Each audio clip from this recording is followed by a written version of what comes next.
Hello everyone, many thanks for joining this presentation. I'm Warren Butler, Marketing Director at Preact, and I'm delighted to be joined by Megan Kane from the Data Support Agency. Megan is a GDPR practitioner, helping companies of all sizes deploy achievable GDPR strategies. Working in the compliance arena, Megan delivers educational seminars and is the frequent speaker at events. So it's great that she's here today to share her insight. A brief background about Preact. We are a CRM partner helping small and mid-sized businesses implement and support Dynamics 365 across customer engagement apps and solutions on the Microsoft Power Platform. Trading since 1993, today we support more than 7,500 Dynamics users across numerous industry sectors. We're one of just 60 partners worldwide included in the prestigious Dynamics Inner Circle, which puts Preact into the top 1% of Microsoft's partners. If you are looking to do more with Dynamics 365, please do get in touch and we'll be delighted to discuss your plans and offer advice.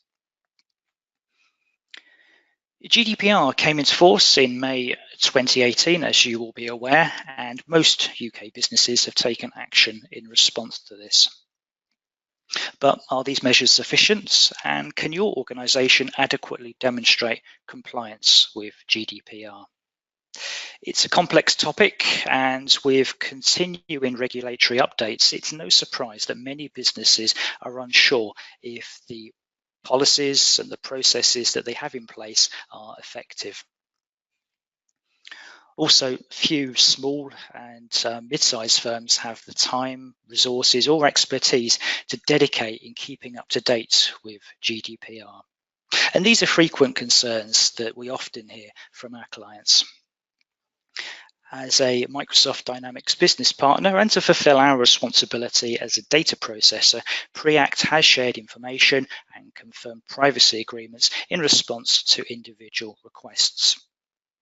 But the scope of GDPR compliance goes beyond just the personal data that is managed in Dynamics. And that's why we've been impressed by the approach that the Data Support Agency takes in offering a service that helps firms understand which areas need attention to reach, maintain, and demonstrate compliance wherever they currently are on their journey. In this presentation, Megan will provide a quick recap about GDPR, which includes tackling a series of persistent myths before sharing 5 practical steps to check your organization's compliance. Megan will also introduce the Compliance as a Service cloud platform that the Data Support Agency has developed and how this is supported with access to GDPR resources and support. We'll then finish off with a series of quick compliance tips which you can immediately act on.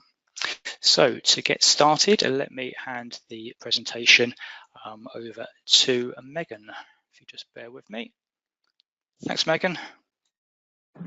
Thank you, Warren. Okay, hi everyone. My name is Megan Kane. I am one of the GDPR practitioners here at the Data Support Agency, and I'm here today to basically just give you 5 easy ways to have a look at your GDPR compliance and see how you guys are fixed.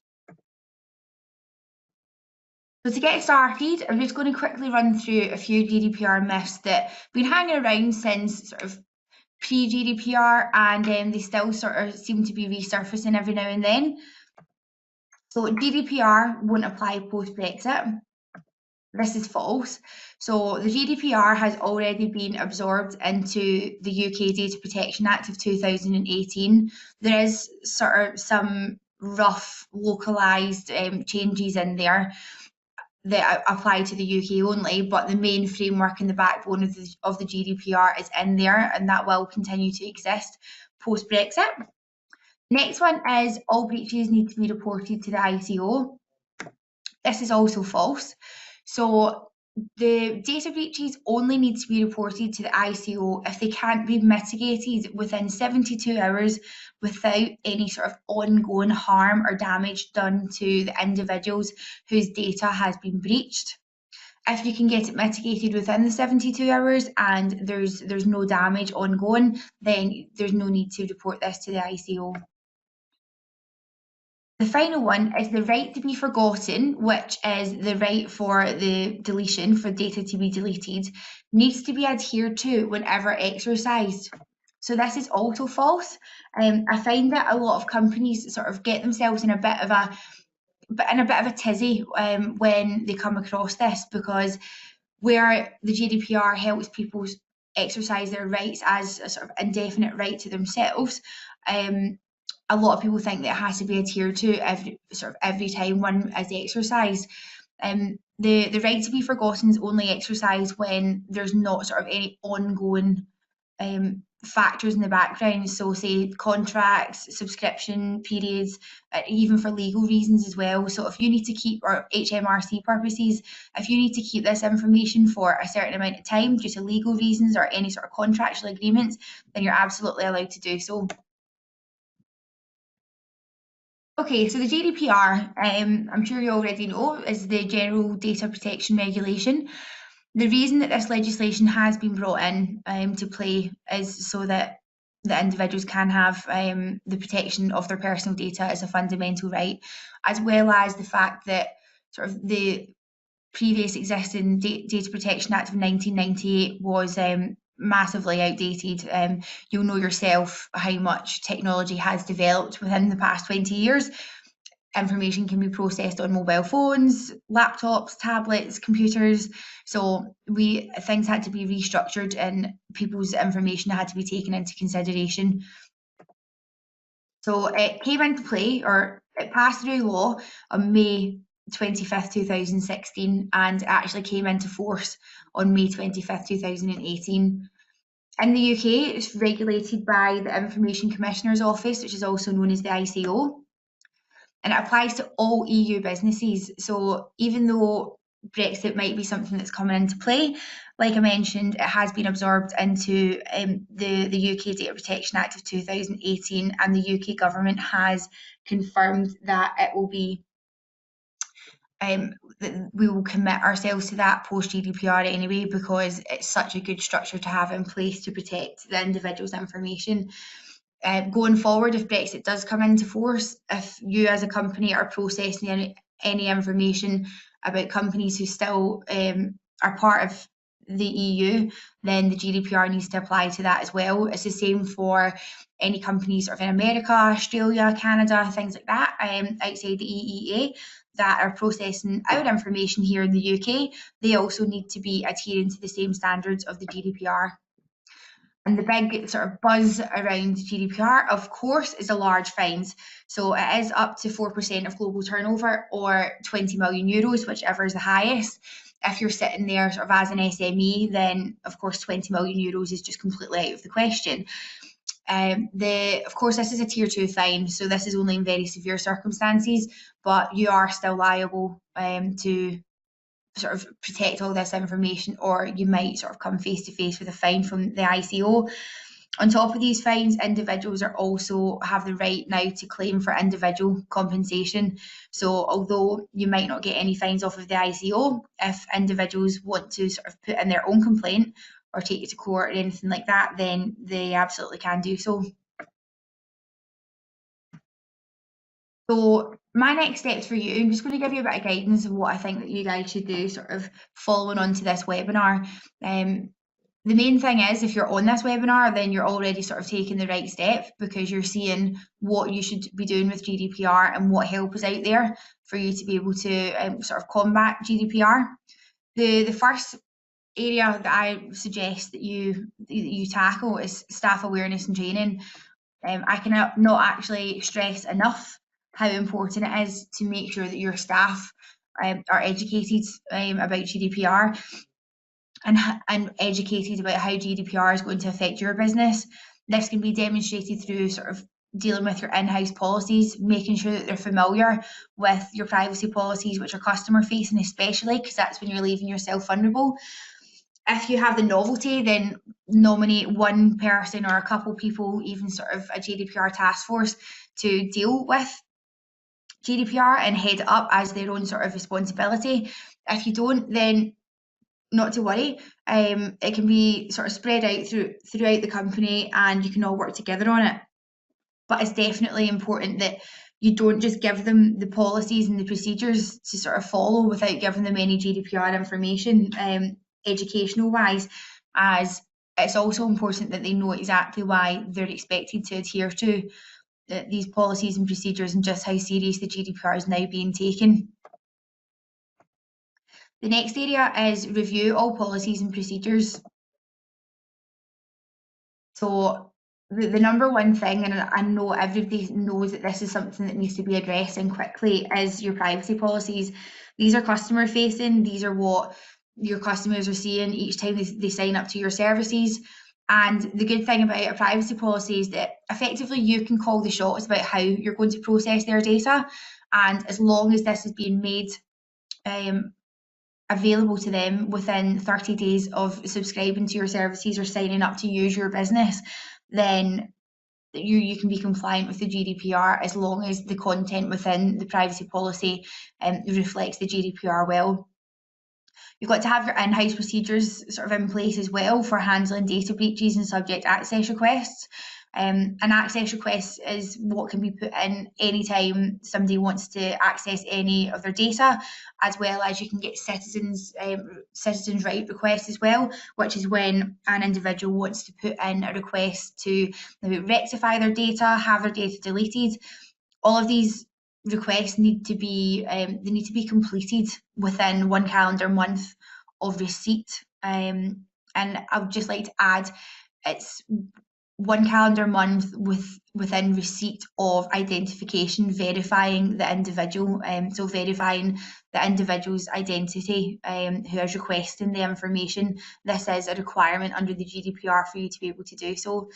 As I mentioned earlier, data breaches, that you've only got a 72-hour window to be able to report this to the ICO. So it's really, really important that you have your in-house procedures in place and that they're being handled in the same way each time.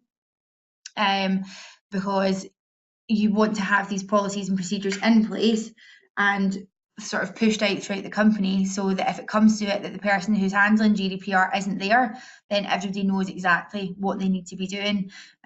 You've also got your separate policies in-house, your retention policies, your data protection policies, IT security policies. These all need to be up to scratch as well, and it's all very well and good having your policies in place, but you need to have some kind of structure in place to make sure that they're being implemented and that they're being followed properly by all members of your team as well, which again could come back to the staff training side of things. The next area is review all marketing activity. So marketing is where you're really leaving yourself open, because nowadays the way it goes that if you're marketing under consent, every form of marketing needs to have an option to opt out and withdraw their consent. Or if you're marketing under any other lawful basis, say for example legitimate interest, there needs to be an option in there for them to be able to unsubscribe as well as having your privacy policy in there. You want to make sure that all your marketing comms are going out, they look good, they're GDPR compliant, but that they're also going out to the right people. So you need to make sure that every single person that you're marketing to has a lawful basis attached to them as well, and a lawful basis that is going to be accepted under the GDPR. So there's going to be a process that you need to go through to cleanse your data.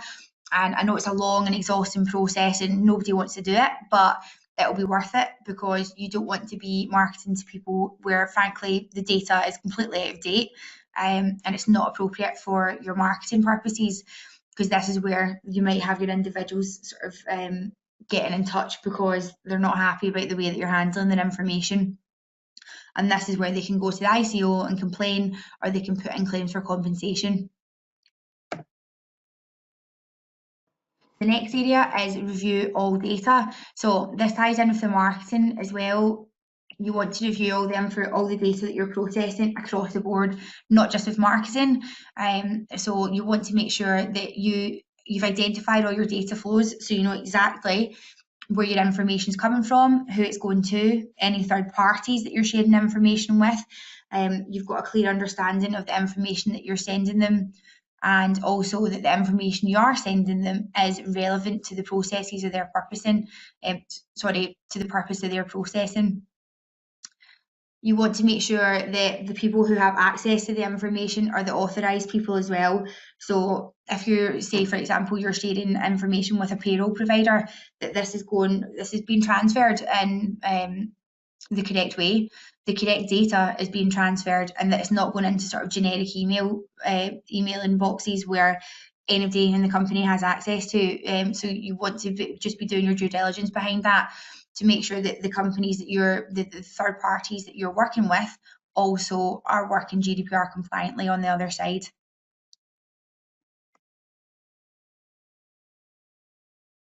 And lastly, to plan your compliance journey. As I said earlier, if you have the novelty to be able to appoint a GDPR task force, or even just a one person or two people, whatever you can do, then it's really, really good that you can, because it's good to have someone accept responsibility for GDPR and make sure that it's being adhered to and make sure that it's being tackled in the way that it needs to be. You need to identify any gaps in your compliance. And as well as that, prioritise the most urgent areas that are needing addressed. I would suggest, from a GDPR practitioner point of view, that any policies and procedures that sort of lead you directly to sort of customers and individual out with your company's data, that they're being addressed and that they're up to compliance, and that they're also being processed compliantly, because this is where you're going to be leaving yourself vulnerable to fines. But it doesn't start and stop with your customers' data. You want to make sure that your employee data, your supplier data, the third party company data is all being processed lawfully under the GDPR, as it also does apply to them. If you're able to outsource your GDPR help, this basically it helps massively, because it means that you don't necessarily have to sit down and sort of study the GDPR, get all the GDPR knowledge. If you outsource to, say, a company like us, the data support agency, then you can have everything supported by our in-house support desk, alongside your own portal, which I'll sort of give you a short demo of shortly. And we've got the knowledge. Everyone here is certified to a minimum of GDPR foundation level. We do have in-house GDPR practitioners, which is the highest qualification that you can get within GDPR. So using a company that is sort of extremely up to speed, constantly got the finger on the pulse of GDPR, but can also give you access to good software to be able to support you through your journey is definitely recommended. And overall, it's really important that you record all your activity. So whether that's even just as simple as you're amending your privacy policy, you want to make sure that you're keeping even an audit trail of the different versions of your privacy policy, that subject access requests, data breaches, any request to exercise an individual's right is recorded on your system, so you've got it for just as an audit trail if anything should go wrong, and it leads back to an investigation of any kind.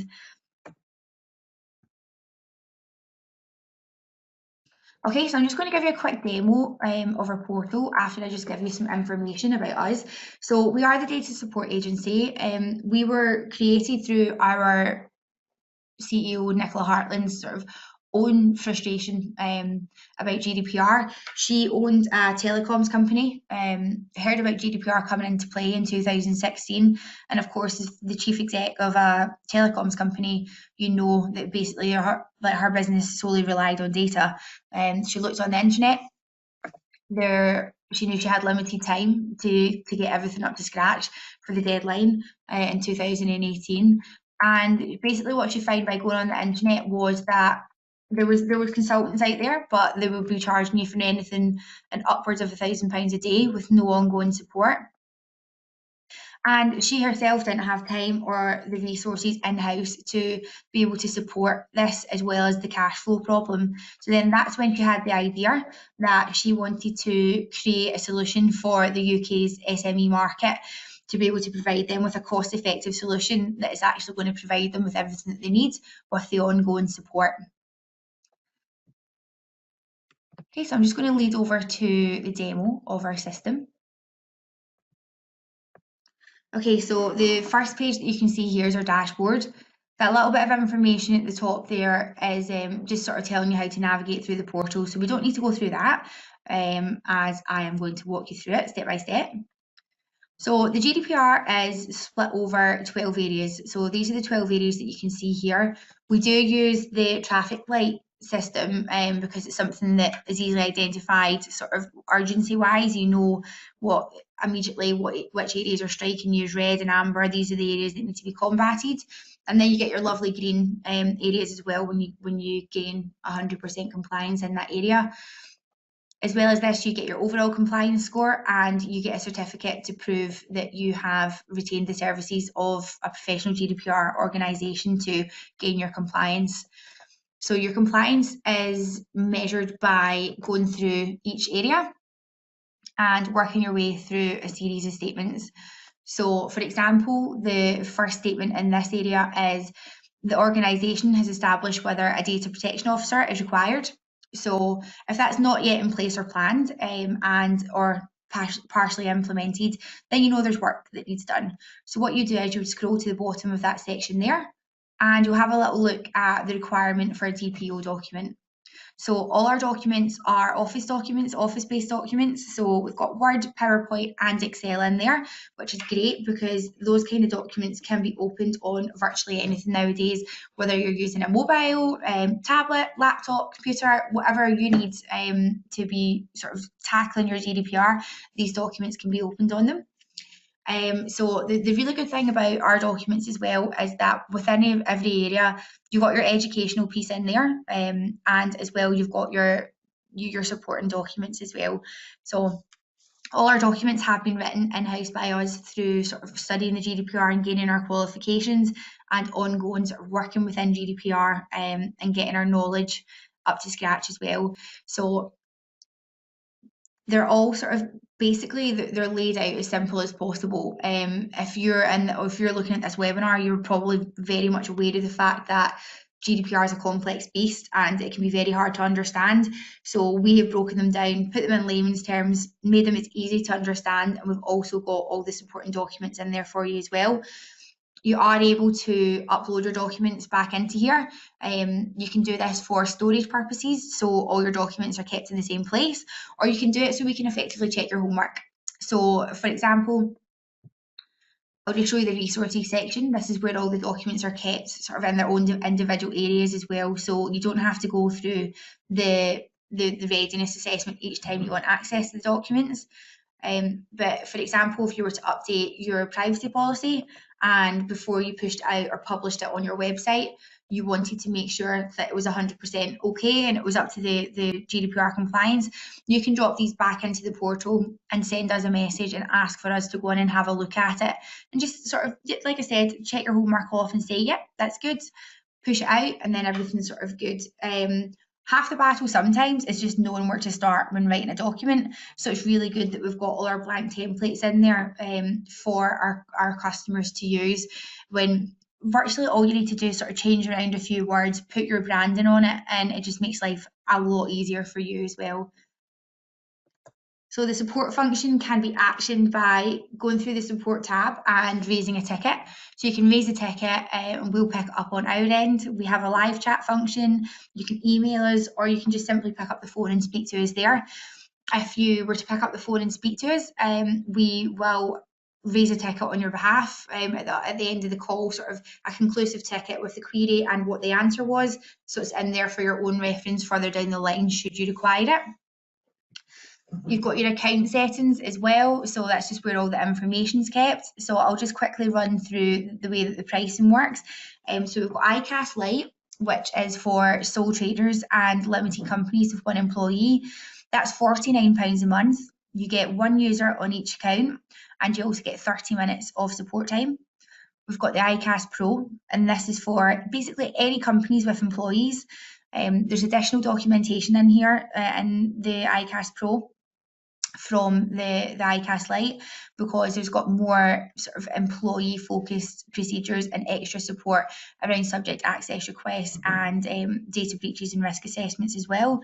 So that's £99 a month.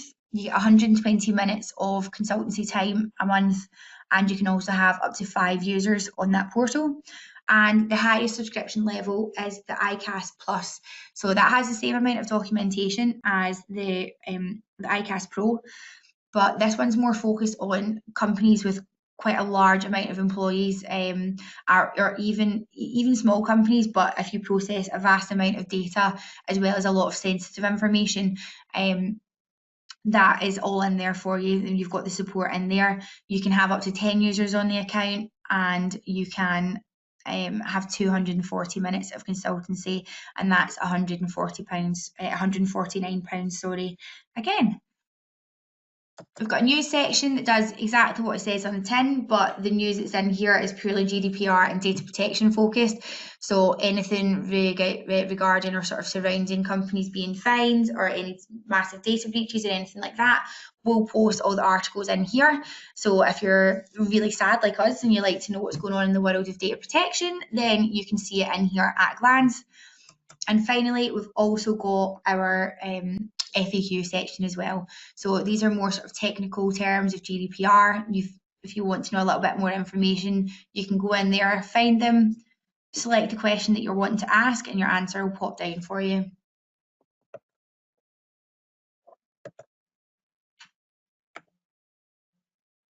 Okay, so just basically my top tips just to finish off the webinar is, first one, register for the ICO.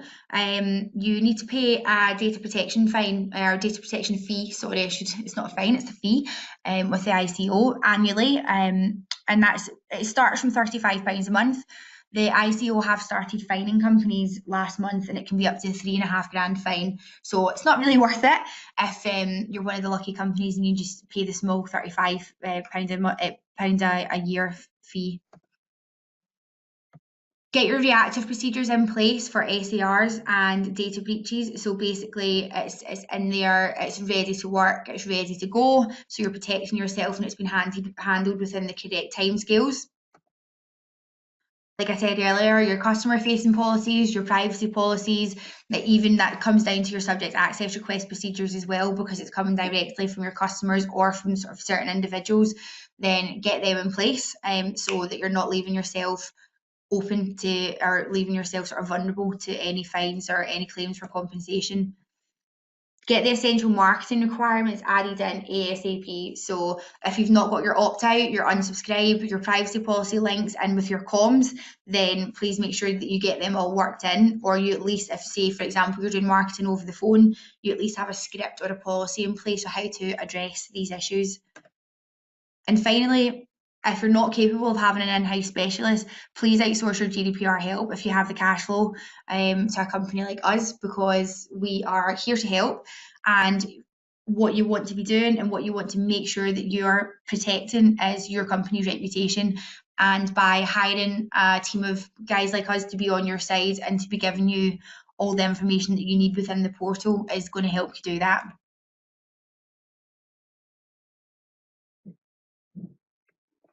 Okay, thank you so much for listening to me rabbit on about GDPR and our portal today.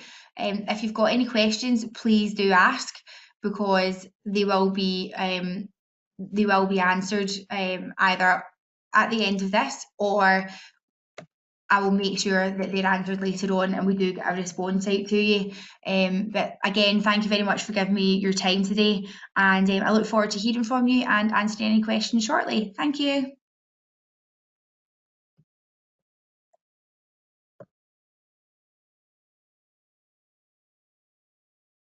The presentation. Well, as Megan featured, the ICAS service that is provided by the Data Support Agency is designed to provide clarity about your GDPR compliance status and simplify the process of maintaining this. ICAS features step-by-step guides, templates, and gap analysis tools, as you saw, to highlight the attention areas, and that's backed up by support from Megan and the GDPR specialists at the Data Support Agency. If you want to take a closer look and speak to one of those experts, head over to gdprsupportagency.uk/preact. We're going to pause for a few moments and just review any questions that have come through. But if you are leaving at this point, on behalf of Megan and myself, many thanks for your time today. We do hope you found this beneficial and you've gained some useful insight to help strengthen your own GDPR processes and advance your compliance.